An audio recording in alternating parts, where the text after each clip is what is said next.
शंकु आकार क्या है? तंबू। ये पूरा हमारा हो गया तंबू। पूरा क्या हो गया? तंबू। तंबू। तंबू का ऊंचाई दिया है 16 DC। फुल ऊंचाई है कि शंकु का? तंबू का 11 है। लिखल है सर्कस का एक तंबू 11 डेसीमीटर बेलनाकार है। बेलनमा का 11 DC। बेलनमा का कितना है? 11 DC। और संपूर्ण ऊंचाई है 16। संपूर्ण ऊंचाई कितना है? 16। तो बता शंकुआ का कितना बच गया? 5 DC। शंकुआ का कितना बचा है? 5 DC। शंकुआ का कितना बचा है? 5 DC। 5 DC। 5 DC। DC। अब बता इसका व्यास कितना दिया है? 24 दिया है। व्यास? हाँ 24 है व्यास। 24 है। व्यास कितना है? 24। तो व्यास है 24 DC। तो त्रिज्या हो जाएगा 12 DC। अब एक बात याद रखना, पूछ रहा है कपड़ा लगाने का। इस पर हमको क्या लगाना? कैनवास लगाना है। कैनवास मतलब कपड़ा, कैनवास मतलब कपड़ा लगाना है ना। तो जब भी DSLR। जब भी प्रश्न में कहे कि कैनवास लगाना है, ओकरा से अच्छा एकराम हो रहा। जब भी कहे कि कैनवास लगाना है, क्या लगाना है? कैनवास लगाना है या पर्दा लगाना है या पेंट करना है या रंगना है, तो क्या करना है कि वक्री क्षेत्रफल निकालना है। वक्री क्षेत्रफल निकालना है। तो चलो चलते हैं। पहले हम लिखते हैं बेलन की ऊंचाई। बेलन की ऊंचाई बता। बेलन की ऊंचाई कितना है? 24 DC। कितना है? 50 सब्सक्राइबर फुल है ऊंचाई 16। फुल ऊंचाई कितना है? 16। शंकु की ऊंचाई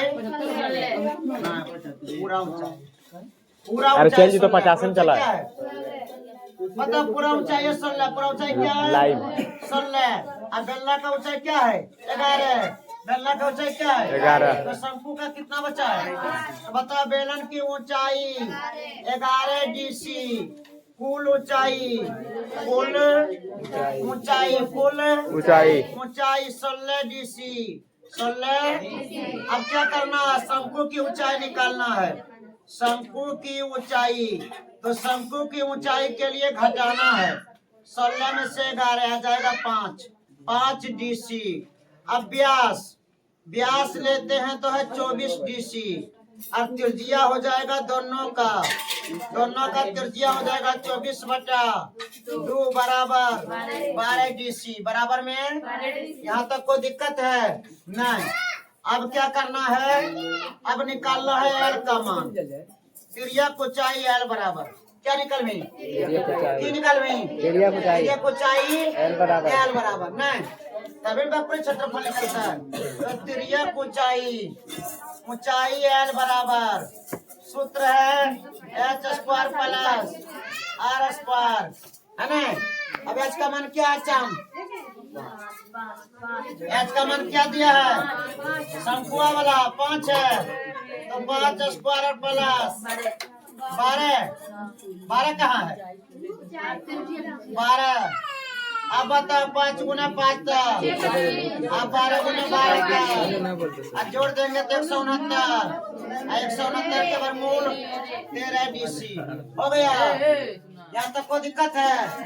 चलो इसको पहले नोट डाउन करो। हाँ तो चलो यहाँ तक बना दिए थे। अब लिखना है अब तंबू का वक्री क्षेत्रफल। तंबू का वक्री क्षेत्रफल। तो तंबू का वक्री क्षेत्रफल होता है, देखो तंबू का वक्री क्षेत्रफल जो है, तंबू का वक्री क्षेत्रफल जो है, इसका सूत्र अलग से, लड़की ध्यान दो, इसका सूत्र अलग से नहीं होता है। इसमें देखो कितनी आकृति है? दो आकृति है। नीचे का नाम क्या है? बेलन। नीचे का नाम क्या है? ऊपर का नाम क्या है? तो देखो पहले बेलन का वक्पृष्ठ, बेलन का वक्पृष्ठ प्लस शंकु का वक्पृष्ठ। अब बताओ बेलनमा का क्या हो जाएगा? बेलमा का क्या होगा पुत्रू? 2 पाई। और शंकुआ का पाई आर, पाई से पाई कोमा ले लेते हैं, बचा यहाँ 2 आर और प्लस 2 कोमा लेते हैं पाई, पाई आर कोमा लेते हैं, पाई आर 2 के 2 हुआ, मतलब पाई यहाँ पाई कोमा, और यहाँ कोमा, बचा है 2h और प्लस यहाँ क्या बचा है l। अब बता पाई का मान 22/, आर का मान 2 के 2, h का मान गलमन है, गलमा का कितना है 11 है, और प्लस इसका कितना है 13।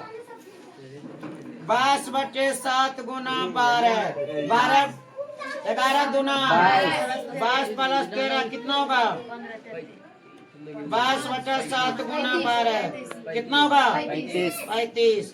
7 25 12 25 60 आया है। 60 गुने 22 से 1320 डीसी स्क्वायर। अब हमको निकालना है खर्च। क्या निकालना है खर्च, तो लिखना है 1320 गुना 50, 0 0 5 दूना 10 के 0, बचा है 15 16, 1 5 का 5 चलेगो 6। सही है, सही है। कितना रुपया आंसर?